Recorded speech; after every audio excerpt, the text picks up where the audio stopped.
Steep by Judy, Darley. An old archway around the breeze blocks showed where an entrance would once have stood.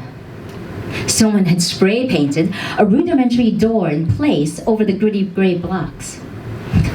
It even had a pretend handle and windows marked in white.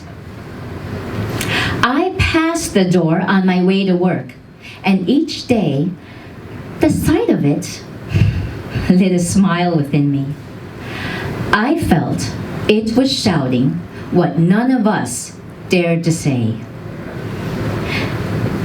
That most of what we did was filler, while we waited for something real to come along. The first time the door snagged my attention, I mentioned it in the office. Street art in this city, Catherine, is out of control, Tim said, reaching for a mug and setting it under the coffee machine spout. Ever since they made it trendy. Mainstream. Yeah, Banksy's got a lot to answer for, Jenny agreed. This is nothing like Banksy, I said. It's just a scrappy sketch. No stencil, no polish. Exactly, Tim nodded. No finesse. Just jumping on the bandwagon and expecting fame to fall their way. But no one knows who Banksy is, I said. Notoriety, Catherine. That's better than fame.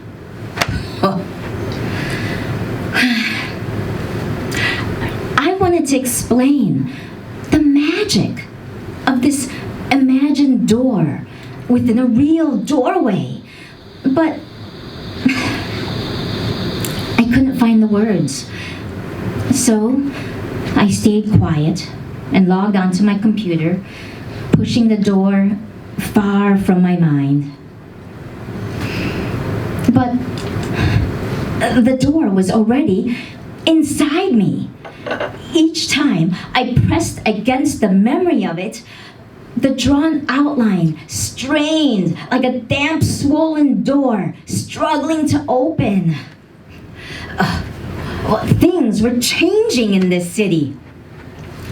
Streets across the urban areas were being dug up to accommodate a new tramway, so that commuters were continually forced to find new routes. And compounding the problem, climate change protesters were blocking off bridges to declare their concerns. A sense of unease, bordering on anarchy, began to flower on the breeze. I have to admit, I rather liked it. To me, the uncertainty, the raw emotion, and the filigree of chaos were stark relief from the monotony of everyday life. And I shared the demonstrators' anxiety about the state of the planet. Even in my own suburb, was growing unfamiliar. I was working at home one lunchtime, half-heartedly editing presentation slides, until a sound of buzzing drew my gaze from the laptop screen.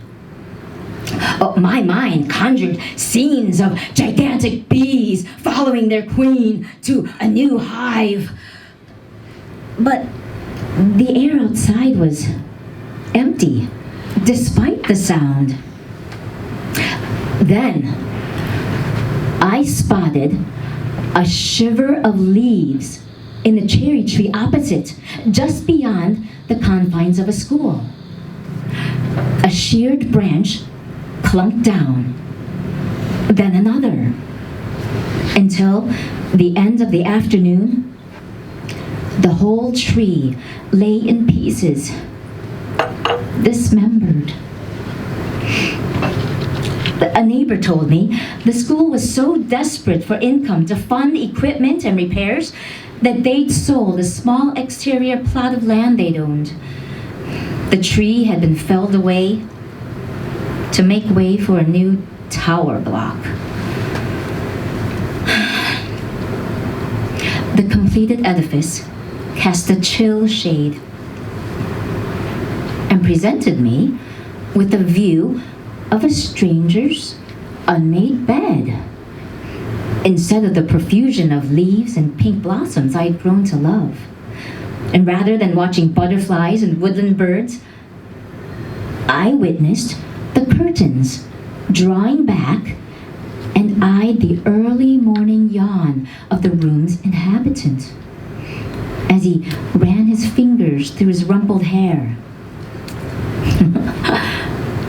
My mood lifted as I tried to guess what kind of dreams led to that particular disarray, and wondered where the hair's owner might be going that day, and why. And in my head, the man became an eco-adventurer. One day, scaling towers and bridges with demands to halt climate change. The next, planting and tending to trees in long abandoned cemeteries. The idea of those fingers pressing into cool earth sent small tremors through me. I took to sketching him in idle moments, doodling the madcap of tendrils of his hair, and adding sparks of light among the strands.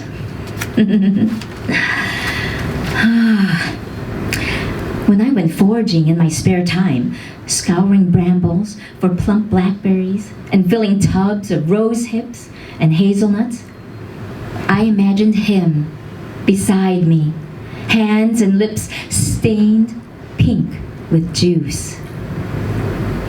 I simmered the berries with sugar and steeped them in vodka and waved to him when he drew his curtain closed at night. His smile and returning wave made me beam to myself. As soon as the vodka was ready, I decided I'd take him a bottle as a thank you for making the travesty of that tower somewhat sweeter to bear.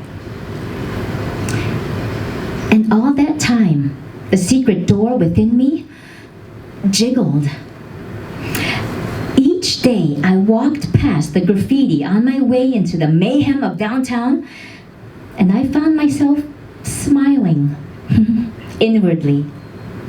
I'd reach work, pour my coffee, make small talk with my colleagues, and the while, the door would rattle. I was in a meeting, half listening to Tim relaying an influx of projected outcomes, when an image of the door opening came to mind. The idea pleased me. I concentrated on the sensation of the door's juddering and pushed it until I felt a gentle... Oh, the sensation didn't hurt. It was more akin to that moment when you're trying to unscrew a bottle cap and it finally surrenders. The door inside me swung ajar. I blinked, closing my eyes for an instant.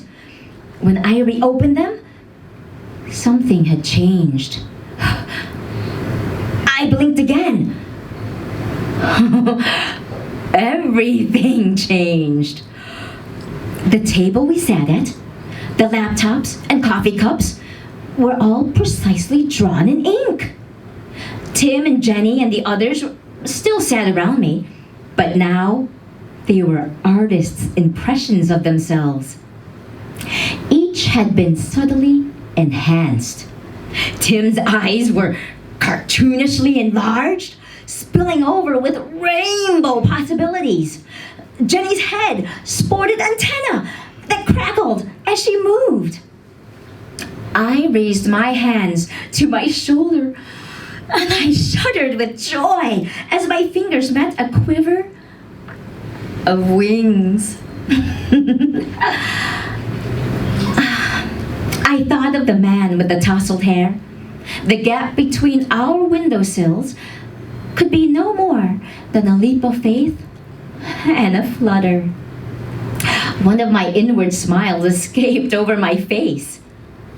Catherine, Jenny said, her antennas sparkling. Do you have anything else to add?